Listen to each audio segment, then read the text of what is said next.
Nós temos mais informações aqui para você que está nos acompanhando. Olha, o governo federal vai poder cobrar imposto de renda e aquela contribuição social sobre o lucro líquido. Nós vamos conversar agora com o professor de Economia da Universidade AMB Morumbi, que é o professor Denis Medina. Professor Medina, muito obrigado por atender aqui a Nova Brasil. Bom dia, Heródoto. Obrigado pelo convite. Professor, o governo federal vai poder cobrar imposto de renda, então. Agora, pergunto o seguinte, o que significa isso? Ele retroage aquilo que foi dado, que foi investido, vai ser cobrado também aquilo que os estados já receberam ou doaram para essas empresas? De certa forma é isso. As empresas buscam, de alguma forma, algum incentivo tributário, porque os tributos são altos no Brasil, e algumas, para se instalar em determinados estados, recebem incentivos fiscais que os estados concedem. E aí o que acontece? Quando a empresa vai fazer o preço dos seus produtos, ela diminui esses tributos, consegue oferecer produtos a custos melhores, ou até às vezes conseguir fechar o caixa, porque às vezes a tributação é tão alta que preço de mercado dificulta vender os produtos, e no final a Receita está dizendo agora, entrou na Justiça questionando, dizendo assim, não, mas você não pode tirar o cálculo desses impostos da tributação do imposto de renda e da contribuição social sobre o lucro, que seria os últimos impostos, do resultado das empresas. Então ela quer que devolva esse valor dos impostos, dos tributos estaduais, para que ela possa tributar no final tudo isso como imposto de renda e contribuição social sobre o lucro. Na prática, isso está aumentando a carga tributária das empresas, É exatamente isso que eu gostaria que você explicasse. Vai ser um impacto muito grande, então, em algumas empresas.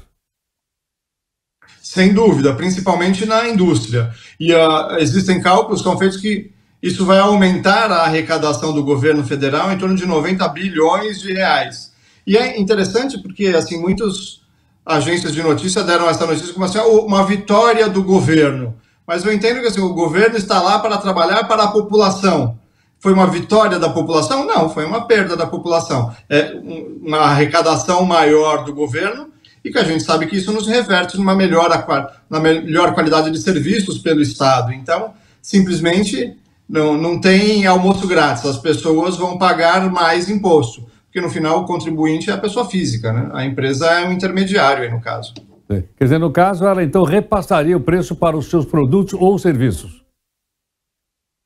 Sim, aliás, tem alguns estudos que dizem que esse aumento da alíquota de imposto de renda, não é um aumento da alíquota, mas essa não isenção do benefício no cálculo da base de imposto de renda e contribuição social, na verdade, anularia os benefícios do incentivo fiscal estadual. Então, no final, as empresas vão pagar mais impostos, mas as empresas não pagam por elas próprias, elas pagam na venda do produto. Então, ela precisa repassar isso para o preço. Se a minha alíquota tributária aumenta, eu preciso repassar isso para o produto, senão eu não consigo pagar. A empresa não cria dinheiro, o cidadão não cria dinheiro, ele precisa tirar de algum lugar. O cidadão, para comprar alguma coisa mais cara, precisa ganhar mais ou deixar de comprar outras coisas. Para a empresa pagar mais imposto, ela precisa vender mais caro os produtos. Então, isso num primeiro momento, isso acaba gerando mais arrecadação. O governo efetivamente vai arrecadar mais 90 bilhões com essa arrecadação. Mas, veja, você vai comprimindo o cidadão que já paga produtos muito caros, já tem uma alíquota tributária geral extremamente alta e isso dificulta. No longo prazo, isso é prejudicial para a economia. Agora, professor Medina, isso vai de encontro àquela história de que precisamos industrializar, reindustrialização do país, precisamos recuperar, etc. Quer dizer, um fato como esse pode viabilizar a empresa ou não? O inverso, Exatamente. A ideia é que isso vai contra a reindustrialização, principalmente quando a gente já tinha isso, de certa forma, como um benefício. E aí vem julgamento, vem uma decisão da justiça dizendo que não, você não tem esse benefício, você tem que pagar mais, e isso retroage. Então isso gera uma instabilidade jurídica enorme. Se as empresas estão, né, avaliando locais para instalar novas fábricas, né, pensando assim, a América Latina é um excelente mercado, pensamos que vai crescer, então vamos instalar uma fábrica na América Latina. Quais opções ele tem? Todos os países da América Latina. Como é que ele vai tomar a decisão? Avaliando aonde é mais estável, mais seguro, existe um mercado consumidor consistente, mas com essa instabilidade jurídica faz repensar, né, na instalação de novas indústrias. Então essas decisões vão contra o que o governo prega, de assim, vamos aumentar o volume de empregos, vamos aumentar a industrialização, vamos estimular a indústria.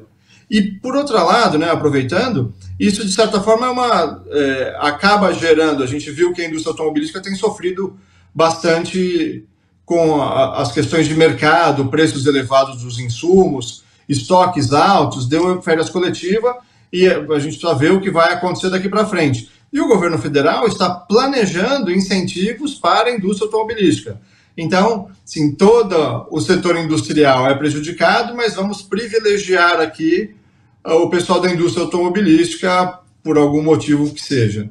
Então, no final, os benefícios são seletivos, né? O governo vai escolher quem ele quer beneficiar e quem ele quer prejudicar, quando deveria ser uma coisa mais homogênea. Professor Medina, quer dizer que, então, a partir do momento que é uma decisão do Superior Tribunal de Justiça, não tem volta, né? Eu acredito que ainda caiba um recurso para tentar dizer que... Eu pesquisei que algumas empresas entraram com esse recurso, dizer assim, então fazer o seguinte, tá bom, você está mudando a regra, então vamos mudar daqui para frente, né, e não retroagir. Acho que essa é a única opção desse momento para frente. Mas essa decisão vira jurisprudência, é aplicada em todos os casos, todos os questionamentos semelhantes. E isso atinge todos os estados da federação indistintamente? Todos, porque a gente está falando de um imposto de impostos federais, né? Do imposto de renda pessoa jurídica e da contribuição social sobre o lucro, que é um imposto federal e é aplicado em todos os estados. Então, não importa se o estado A ou o estado B deu algum benefício para a empresa se instalar aqui, com essa decisão, ela vai ter que recolher tributos sobre aquele benefício que ela tinha. Por exemplo, né, Bahia criou lá Camaçari, o polo industrial de Camaçari, que tinha alguns incentivos para a indústria automobilística e petroquímica, com os incentivos fiscais que as empresas tinham do estado da Bahia por conta daquele polo industrial. Dessa forma, acaba sendo anulado, porque o governo federal vai tributar sobre esse incentivo que as empresas tinham. Caramba. Entre tantas coisas interessantes explicadas aqui pelo professor Medina, queria só reforçar. Professor, quer dizer, tem efeito retroativo. Sim, tem efeito retroativo. Ela vai buscar isso desde quando as empresas tiveram incentivos e vai buscar recolher isso que ela diz que foi recolhido de forma irregular, que deveria ter colocado, ter incluído o incentivo na base de cálculo. Perigoso. Professor, muito obrigado aqui por atender a Nova Brasil. Obrigado a você, Heródoto. Um excelente dia a todos. Igualmente, professor Denis Medina, professor de Economia da Universidade da IEM Morumbi. Deu para entender bem, né? E aí, qual é a sua opinião sobre isso? Você ouviu o professor Medina explicar, dizer o que pode acontecer e o que não pode? Qual é a sua opinião a respeito disso? Vamos pensar a respeito. Acho que ele abriu uma porta interessante para a gente entender isso tudo.